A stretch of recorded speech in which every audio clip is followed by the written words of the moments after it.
Vamos a dar inicio atendiendo a la puntualidad de todos ustedes.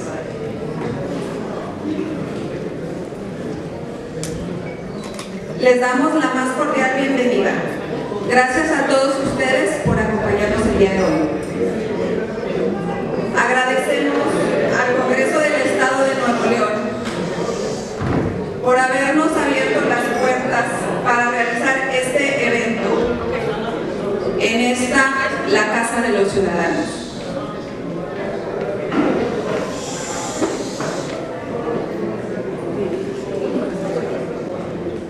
Los partidos políticos son entidades de interés público que tienen como uno de sus fines promover la participación de todos los ciudadanos en la vida democrática del país.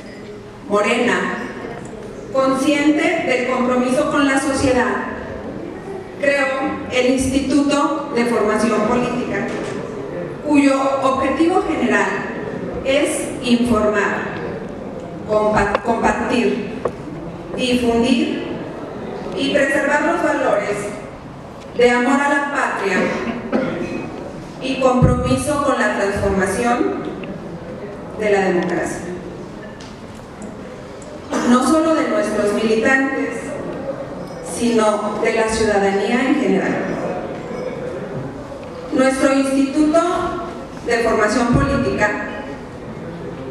es dirigido por un consejo interno y por su presidente, Rafael Barajas Durán, mejor conocido como el Fijón, destacado caricaturista, pintor, escritor y activista político. En el marco de las actividades del Instituto de Formación Política, se ha programado un ciclo de 4 conferencias que a partir del día de hoy se llevarán a cabo cada semana.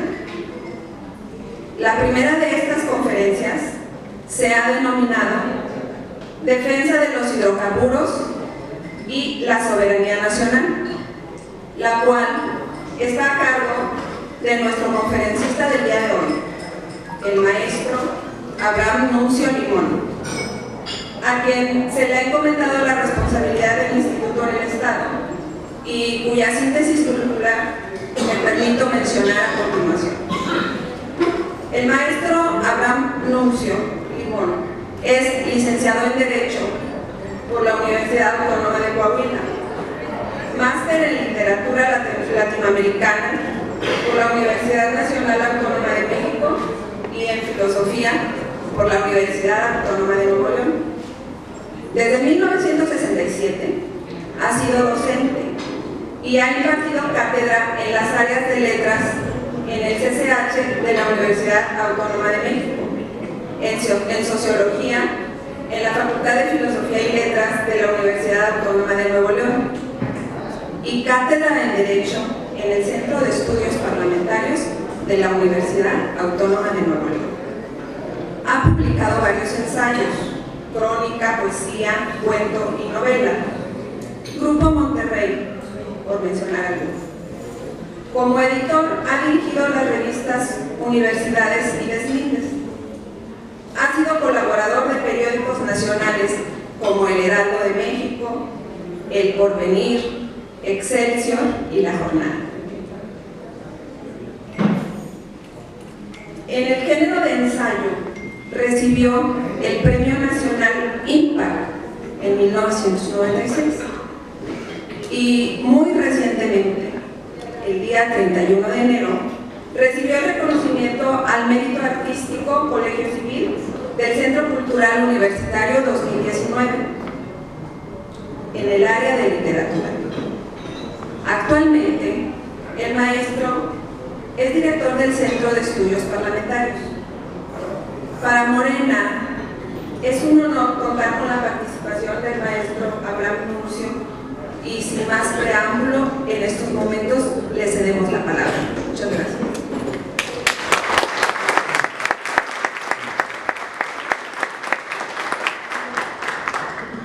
Gracias, buenos días. Es muy grato participar invitado por Morena y sus organizadores aquí en el Estado, en este ciclo de conferencias que se inicia hoy y que me parece muy importante. Miren, yo he dejado de impartir ex cátedra cualquier curso, conferencia o expresiones similares, porque la verdad es que me siento sumamente rebasado por internet, y entonces yo quisiera pedirles que aquellos que traen su celular me acompañaran para poder desarrollar mejor esta intervención. Se trata pues de hablar de soberanía, desde luego con especificidad en lo que es el petróleo que se produce en México. Entonces, quisiera yo decir a ustedes que sin revisar lo que ha sido el pasado, esto lo han visto autores desde Edgar Allan Poe hasta Jesús Reyes Heroles, es imposible situarse en el presente y menos ver hacia el futuro. Entonces, me voy a permitir sugerir a ustedes que en su celular vean Cronología Petróleo México, ¿no?, en su buscador, y allí van a encontrar con toda facilidad esto que yo me voy a permitir resumir y que tengo el apunte de esto, ¿no?, con algunas cuestiones que voy a ir desarrollando al margen. De hecho, la explotación del petróleo en México pues se remonta al siglo XIX, ¿no? Claro, quienes vienen o huelen lo que puede ser el petróleo para la industria que ya está en marcha, se trata pues de la revolución industrial y sus efectos en América, sobre todo bueno, pues en Estados Unidos, y de allí bajan nada más que en términos de simple extraccionismo. Bueno, las minas siempre fueron el objeto de la acumulación de riqueza, tanto en lo que precede al régimen capitalista como ya en el desarrollo de este régimen. Entonces, allí, para empezar, pues hay inversionistas que vienen, se sitúan en el territorio nacional, buscan los yacimientos correspondientes y se encuentran con que hay que adquirir ciertas superficies de tierra donde posiblemente puedan encontrar yacimientos petrolíferos. Y esto, naturalmente, da lugar a comprar con la tierra lo que hay en el subsuelo. Es decir, antes así era, tanto con las minas, ¿no?, como luego lo fue el petróleo, el gas, etc. Y un hombre de apellido Doheny compra una hacienda, el Tulillo, de ahí empiezan a producirse cierta cantidad de barriles de crudo, pero no lo suficiente. La verdad es que es una extracción pobre. Sin embargo, ¿a quién van a recurrir para que verdaderamente aquello resulte productivo? Pues a un geólogo. ¿Y el geólogo de dónde es? Pues es un geólogo mexicano de apellido Ordóñez, ¿no? Y ese geólogo pues es justamente el que les va a decir: no, pues miren, ustedes pueden encontrar petróleo allí, en San Luis Potosí. Bueno, pues eso justamente da lugar, al doblar el siglo XIX, a que verdaderamente se empiece a ver al petróleo en México como una gran riqueza explotable, pues para fines de quienes invierten en el país. Ya Porfirio Díaz lanza la primera ley reglamentaria del petróleo hacia 1904 por ahí. Y entonces lo que ocurre es que se piensa pues que esto será pues para inversionistas tanto nacionales como extranjeros. Pero entre 1904 aproximadamente y 1923, ahora diré por qué 1923, pues llueven los inversionistas extranjeros. Y en 1923 no tenemos prácticamente algún inversionista mexicano, inversionista nacional, que se ocupe de este tipo de extracción.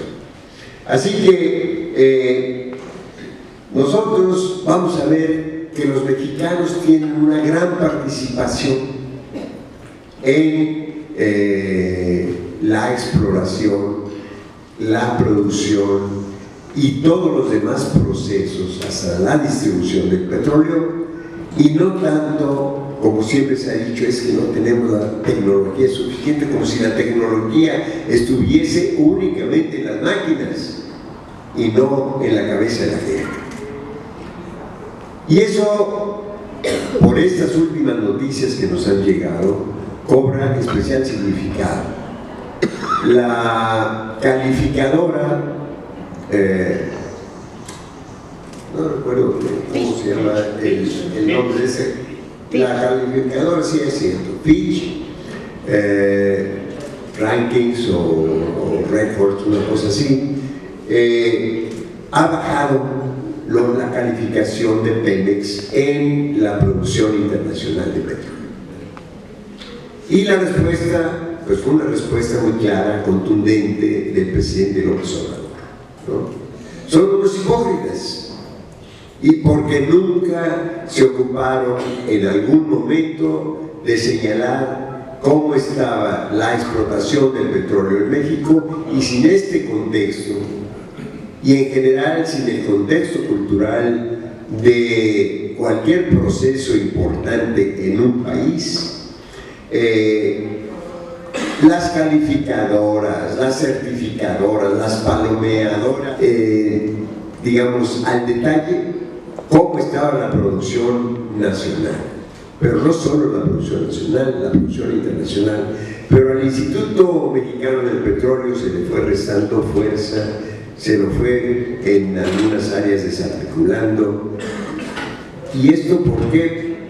Nos lo tendremos que explicar precisamente a partir del nuevo patrón de acumulación capitalista al que se le ha dado el nombre, por la ferocidad con que está interviniendo, de neoliberalismo.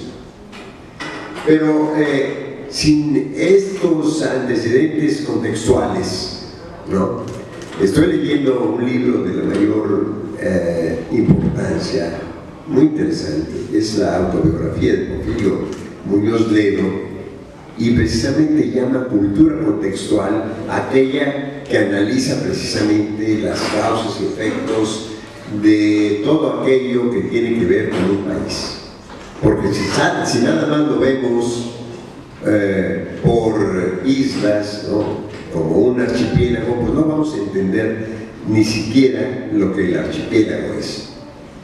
Entonces, a partir de inicios del siglo XIX, pues se inicia esta extracción de nuestro petróleo, y pronto vamos a tener ya hacia 1911 la capacidad que antes fue de 1.500 barriles, ¿no?, en 12.5 millones de barriles, ¿no? Es decir, creció la explotación petrolera de una manera exponencial. Pero, ¿qué es lo que ocurre al triunfo de la Revolución Mexicana? Porque justamente esto va a empatar ya con la eclosión que resulta del momento en que se disputa la presidencia de la República con Madero a la cabeza, ¿no?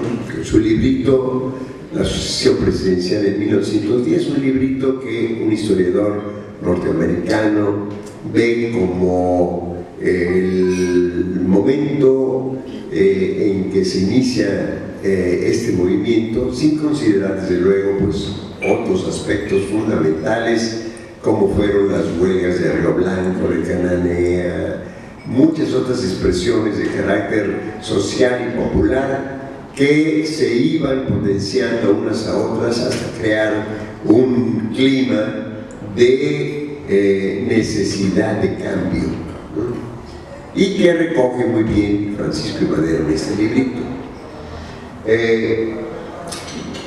Con la Revolución Mexicana y la Constitución de 1917, pues aparece un concepto que tuvo su origen en inicios del siglo anterior, cuando se empieza a discutir de quiénes son los bienes del rey, si son del rey o si son de la nación. Y esto ya se ve en la intervención de Primo de Verdad y otros de los personajes que participan en el Cabildo de la Ciudad de México, principios de 1800. Y entonces, la síntesis de ese pensamiento, cuando justamente hay una ausencia de los reyes porque los retiene Napoleón como prisioneros pues en la ciudad de Bayona, es muy claro y es el antecedente del artículo 27 constitucional. ¿De quiénes son los bienes del rey? No son del rey, son de la nación, quienes se los otorga al rey para que pueda administrarlos como buen padre de familia. Es lo mismo que va a recoger con otras palabras y desde luego con un contenido distinto el artículo 27 constitucional, que dice los bienes propiedad de la nación son tales, ¿no? Las aguas, las tierras, etc., son propiedad de la nación. Pero ¿qué pasa con el petróleo? Pues que Obregón, no habiendo sido reconocido aún su gobierno en 1921-22, pues tiene que pactar con Estados Unidos aquellas reclamaciones que Estados Unidos le hace con motivo de lo que establece que fue destrucción de propiedades norteamericanas con motivo de la revolución. Y entonces viene aquello que se ha conocido como los tratados de Bucareli. Les pido que busquen en su celular, ¿no?, en la red, tratados de Bucareli. Entonces, los tratados de Bucareli, ¿qué es lo que hacen? Le imponen a México que no pudiendo modificar varios de los artículos, entre ellos el 27 constitucional, sus efectos no sean retroactivos y que se respeten las propiedades de las petroleras norteamericanas, ¿no?, que finalmente pues, son las que vienen a cubrir todo el espectro de la extracción petrolífera en México, ¿no? 90 y tantos %. Así que nosotros nos encontramos con que esto mismo se va a reproducir en nuestros días de alguna manera, pero lo vemos más marcadamente en Venezuela. ¿Qué es lo que busca el gobierno norteamericano en Venezuela? No que se establezca la democracia, para nada. ¿Dónde se ha establecido la democracia? Pregunto yo en un artículo que apareció antier en La Jornada. Pues en ninguna parte. Digamos la que supuestamente promueve Estados Unidos, ¿no? En ninguna parte. Lo que se ha establecido son condiciones para que ellos puedan seguir extrayendo la riqueza nuestra y mandando sobre nuestros gobernantes. Eso es lo que se ha establecido. ¿no? Uno lo puede ver, pues, por lo menos así más o menos contemporáneos, pues Irak. Las Torres Gemelas se derrumban, ya sabemos que no fue precisamente por el impacto de los jets, que en ellas fueron a estrellarse, el tercero se fue a estrellar por allá en el Pentágono, también lo sabemos, y que hizo un movimiento muy singular, ¿no? De ir así, se bajó, y entonces en una pared, en una barra del Pentágono se estrelló pues horizontalmente, una hipérbole curiosísima, ¿no? La que hizo este avión, fuera de todo contexto real y más bien conectado con la ciencia ficción, ¿no? Pero bueno, Irak tuvo que ver directamente con el desmoronamiento de las Torres Gemelas, su detonación. Pues no tuvo que ver nada. Y entonces le declaran la guerra a Irak, una guerra de agresión. ¿Por qué? Porque no les interesa si Irak está, digamos, sobre Kuwait, disputándole poder, reservas petrolíferas. No, lo que les interesa es dominar en el Golfo Pérsico todas aquellas regiones que tengan petróleo. Así como ahora, según Bush, precisamente el hijo, en este caso, advirtió durante su segundo periodo que ya no iban a necesitar de las reservas petrolíferas del Golfo Pérsico, porque ya en nuestra región, así lo dijo, en nuestra región vamos a tener capacidad suficiente para satisfacer nuestras necesidades. Que sus necesidades son del 25% de la producción de petróleo mundial, cuando ellos solamente producen el 10%. Entonces, el porqué de la guerra económica, que le llaman embargo de una manera totalmente extraña, a lo que han hecho con Cuba y lo que están haciendo ahora con Venezuela, ¿no? Lo que les interesa es controlar regiones, estados, por las riquezas que puedan tener, y para que no tenga lugar ninguna intervención, primero la europea, ¿no? De allí la doctrina Monroe, 1823, ¿no? Establecía que América prácticamente nada más para los norteamericanos. Ahora ha perdido fuerza y requiere de la participación de algunos países europeos, y ahí está España otra vez, por segunda vez, como lo hizo en 2002, para constituirse en la mano del gato y sacar las castañas del fuego, intentando un segundo intento de golpe de Estado en Venezuela, ¿no? Entonces nosotros tenemos que vernos de alguna manera en ese aspecto, y tenemos que vernos de alguna manera porque cómo se da el tratamiento de medios como voceros del poder, ¿no? Acerca de lo que ocurre en determinados países. A Venezuela le llaman un país socialista. ¿Están locos?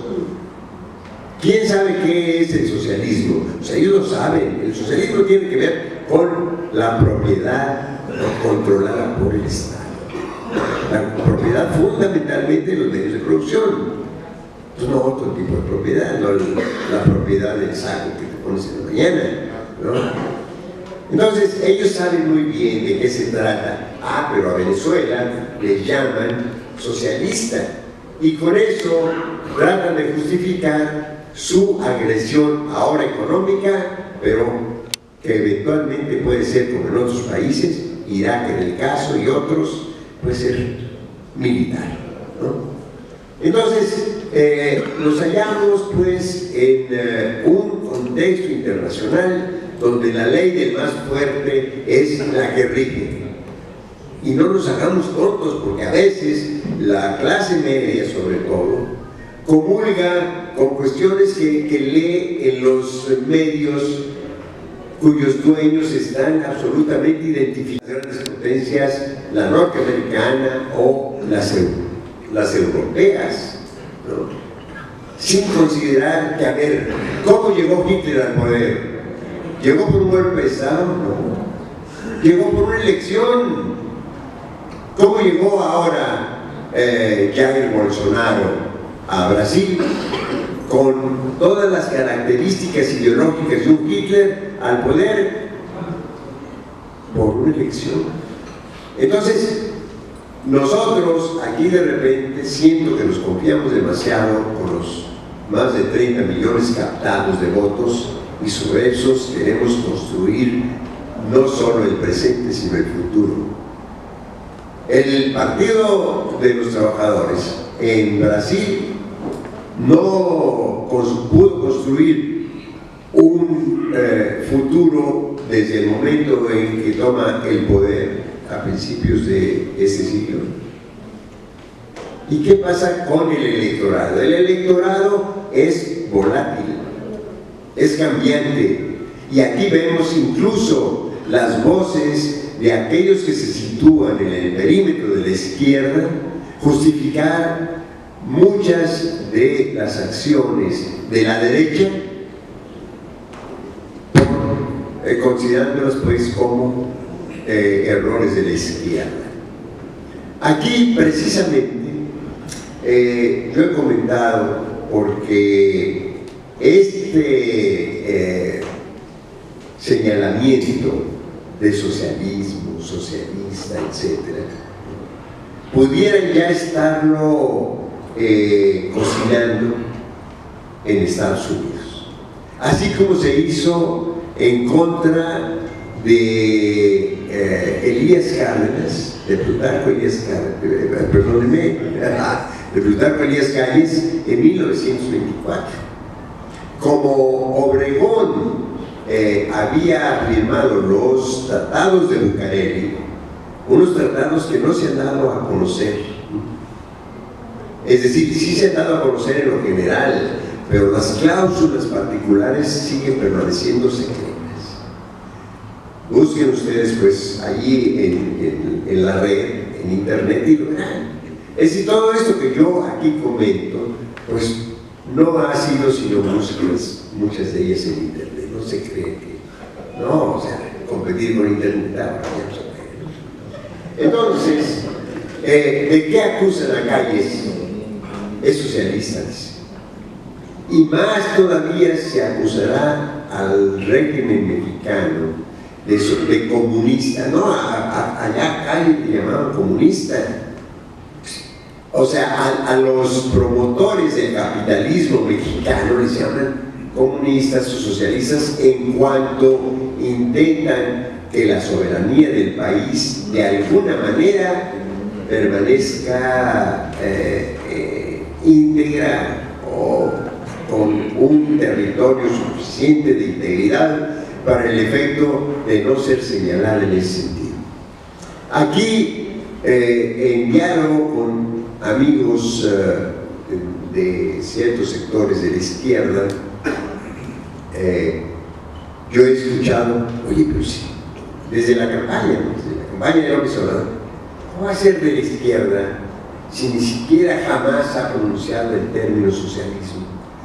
Pues no, pues francamente en ese momento habría provocado la respuesta airada, ¿no?, de la gran burguesía internacional, de los promotores del libre comercio, que no han sido sino justamente los que se encuentran en la oposición del libre comercio, los monopolios.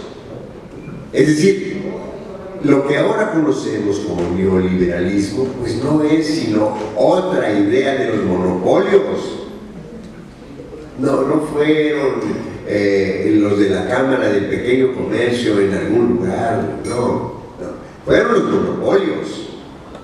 Y son los monopolios los que con el nombre de libre comercio pretenden establecer su dominio económico en el mundo, como sea además, ¿no?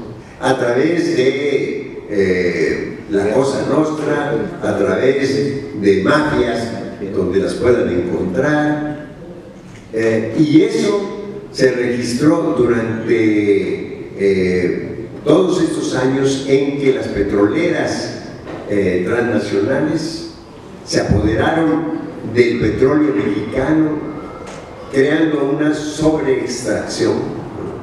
Ya para cuando se produce la nacionalización del petróleo, pues ciertamente hay un empobrecimiento de varios de los yacimientos petrolíferos.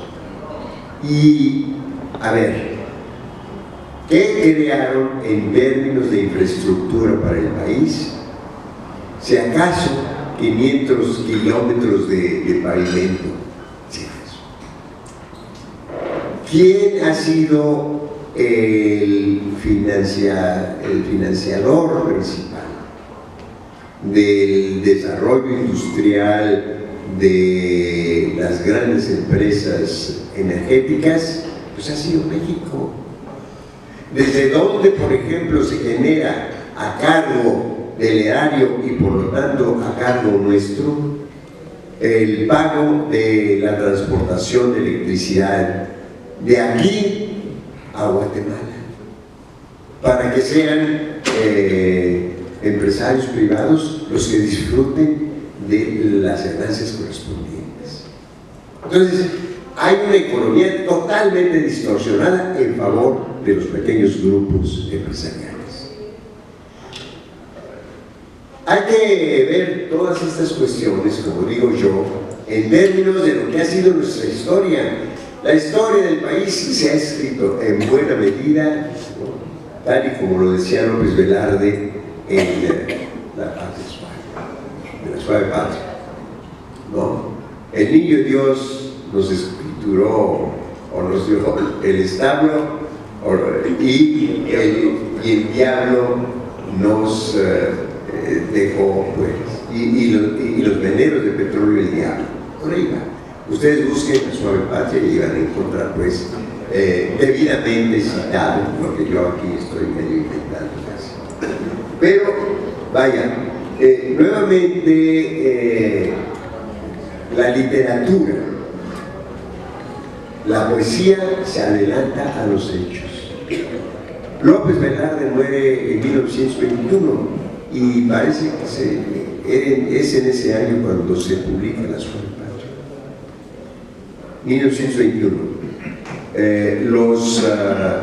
El Tratado de Bucareli, 1923. Estos que les estoy comentando fueron absolutamente lesivos para la soberanía nacional, porque se creó precisamente una serie de cláusulas, las más secretas de todas no se conocen aún. Estados Unidos dio a conocer el contenido de los tratados, pues no sé, hacia 1960 por ahí, o 50 y tantos. Nosotros no los hemos publicado. Es una vergüenza que siempre nos encontremos con que las verdades nacionales van a ser difundidas primero por nuestros adversarios, porque lo son, y no por nosotros.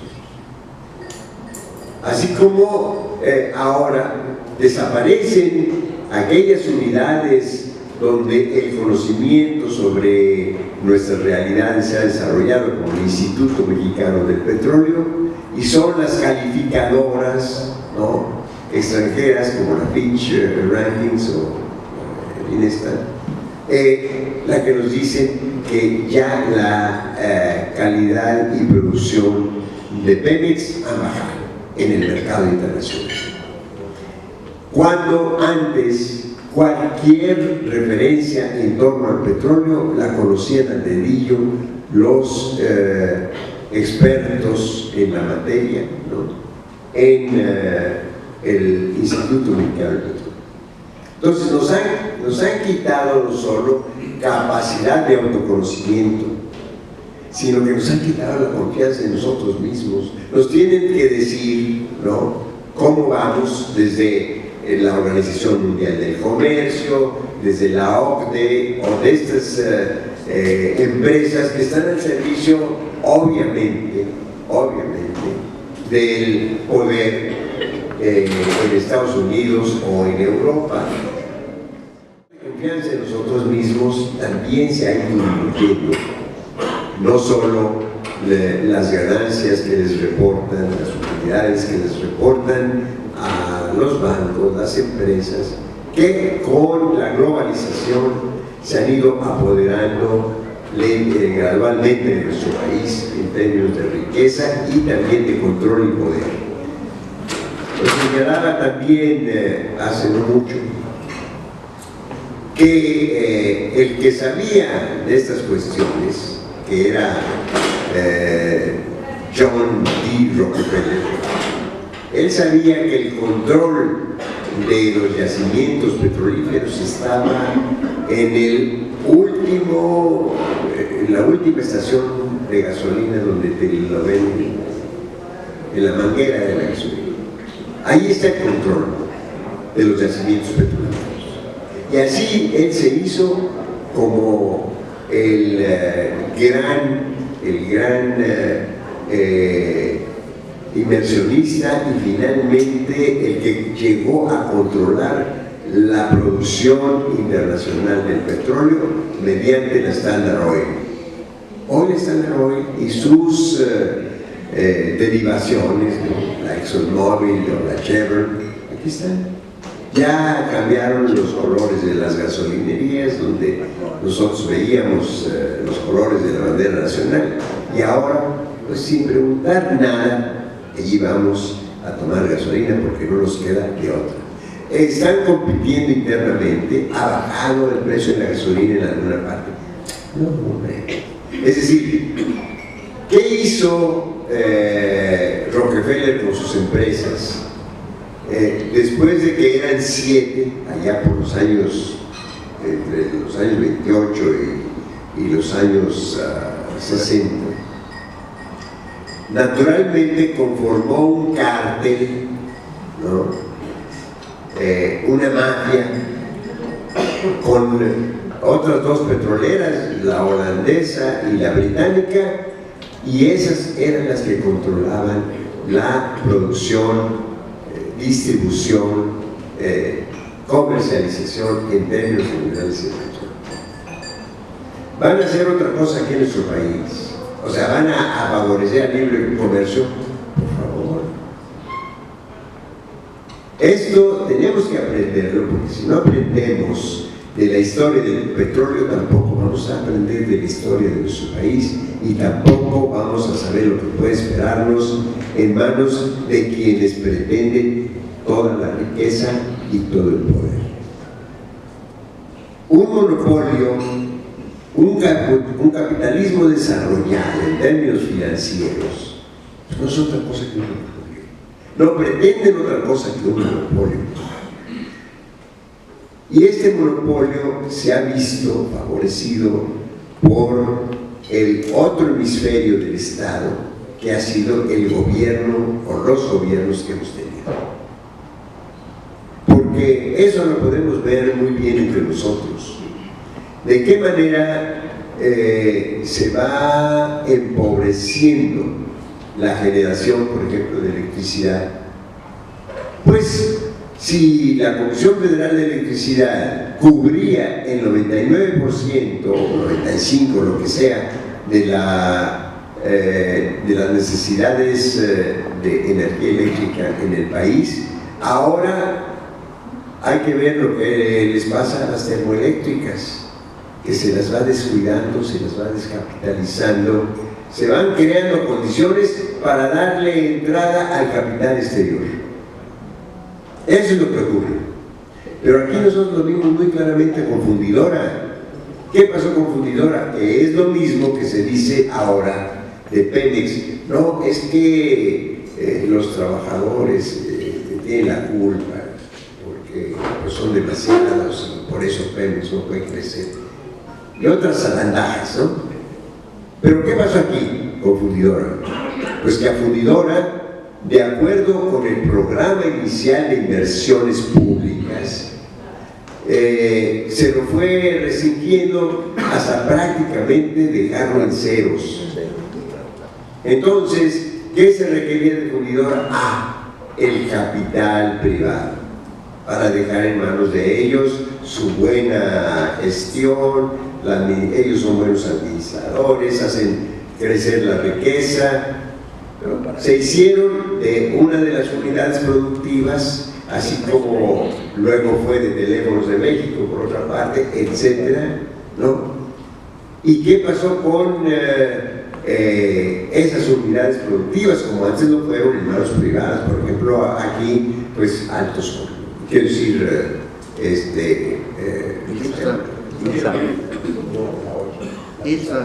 ILSA, ¿no? Pues que pasa a manos de capital internacional, de Quint, ¿no? Con otro nombre acá, combinación de capital italiano y argentino. Entonces, ¿qué pasó con los bancos? Pues pasó lo mismo. A los bancos había que regresarlos a las manos de sus legítimos dueños, ¿no? Y sus legítimos dueños se comportaron como viles coyotes y entregaron los bancos a la banca extranjera, ¿no? ¿Qué bancos nacionales tenemos? Fuertes de alguna manera, bueno, pues aquí Banorte, algún otro, el Banco del Bajío, ¿no? Pero los grandes bancos están en manos de capital extranjero.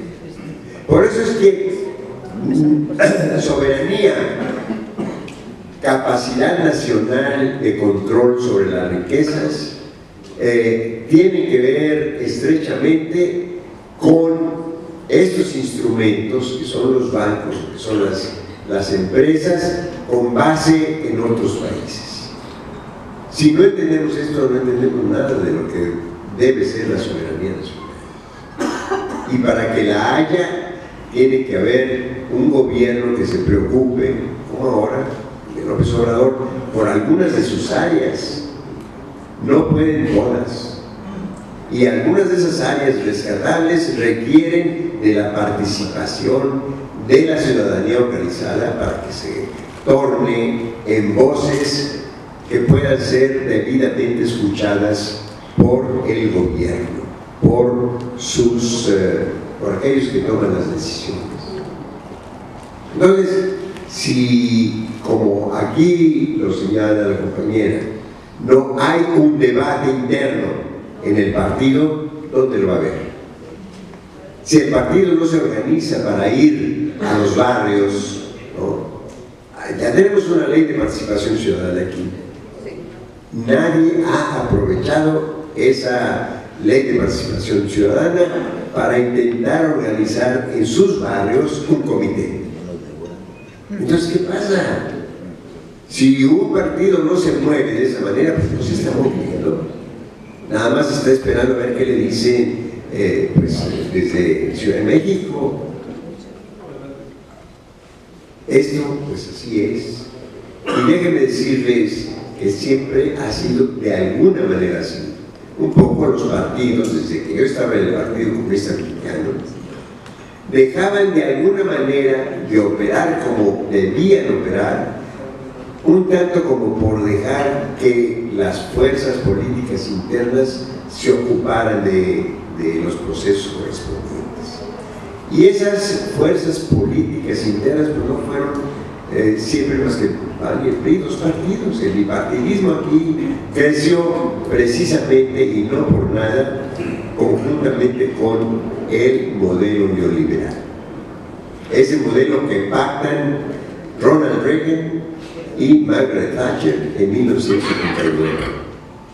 Entonces empieza a crecer, digamos, esa fuerza conservadora alimentada fundamentalmente por la participación de los empresarios. El neoliberalismo no es otra cosa más que la toma del poder por los empresarios de este partido. Entonces, eso también hay que consultarlo en internet. ¿Qué es el neoliberalismo? Justamente cuando el PAN desea ir a sus principios originales, en fin, rescatar aquello que fue su partido, no encuentran, porque tampoco buscan, cuál pudo haber sido el papel que en sus orígenes jugó el PAN con la expropiación petrolera.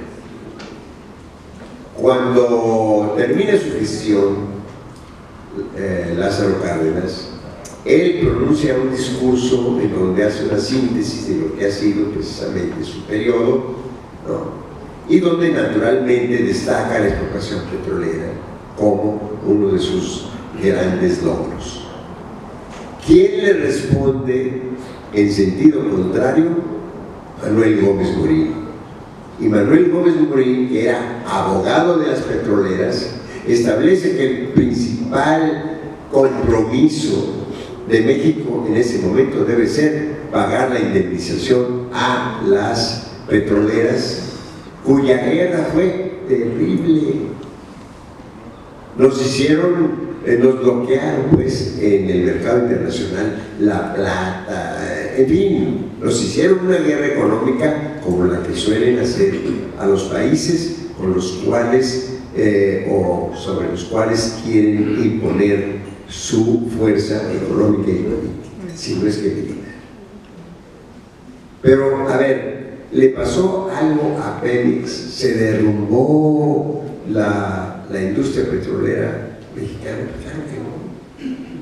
Porque había una tecnología, y la tecnología la tenían los ingenieros, y la tenían los técnicos, y ellos solían fabricar las piezas que se requerían para mantener a la maquinaria de la nueva institución que producía el petróleo en México. Así que nosotros, en términos generales, no solo un partido, tenemos que rescatar muchas de las unidades que han sido debilitadas de manera estratégica. Muchas de las unidades productivas de conocimiento, porque ahora precisamente que vemos la huelga que se está produciendo en la frontera con las maquiladoras. A ver, ¿qué dejan las maquiladoras? Dejan universidades, no necesitan ese tipo de conocimiento. Aquí un día se lo escuché eso a Pablo González Casanova, frente a uno de los gobernadores que hemos tenido. Pues el crecimiento de las maquiladoras pues no hace necesarias las universidades. ¿Para qué? ¿Para qué la investigación en las universidades o en cualquier otro lugar donde se requiera investigar acerca de ciertas realidades nuestras? ¿No la necesitan? Bueno, yéndonos hacia atrás, ¿cómo fue que se establece, ¿no?, la necesidad de expropiar Pemex? Pues precisamente por una huelga.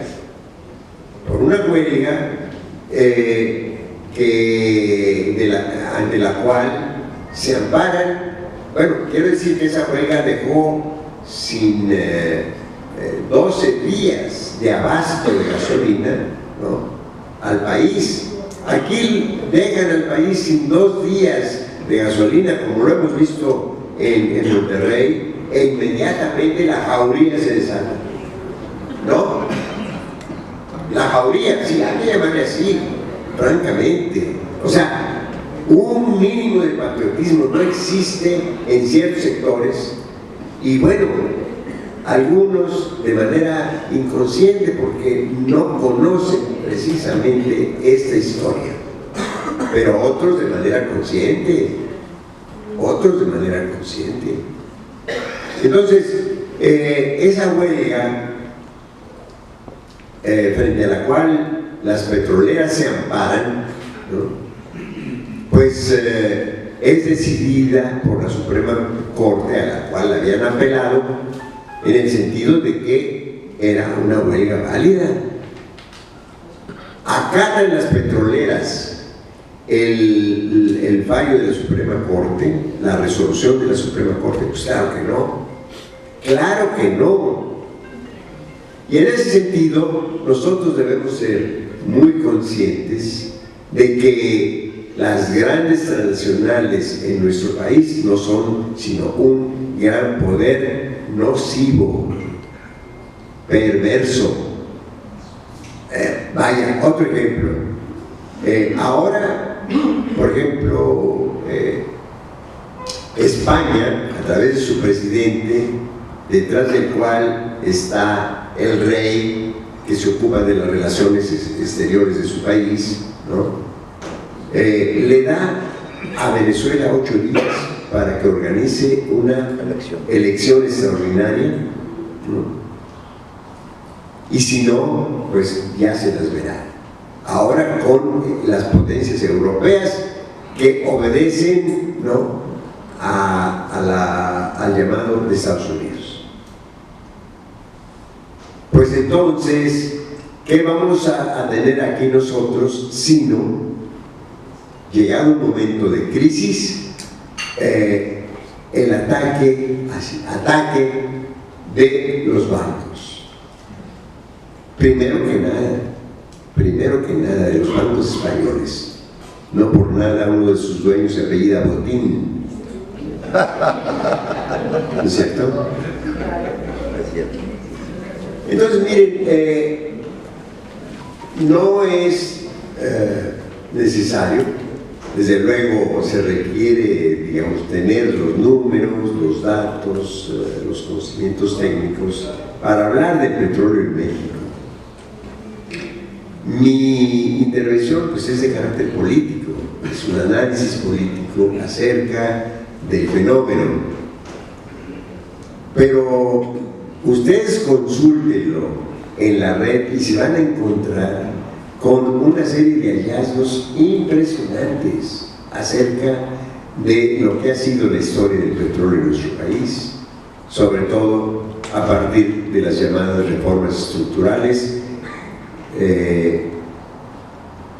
en las que se habría vuelto a morir Adolfo López Mateos, luego de Lázaro Cárdenas lo mismo, cuando advirtió, a raíz de la nacionalización de la electricidad en México, que todo acto que atentara acerca de los bienes nacionales sería una traición.